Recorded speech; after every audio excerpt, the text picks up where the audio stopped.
呢個入口位，跟住呢個咧就士多房，係啦。咁就我哋先睇廚房先，廚房係啦。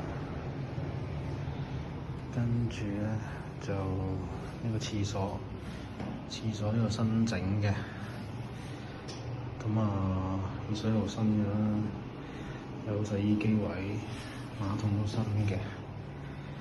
跟住呢度睡房，係啦，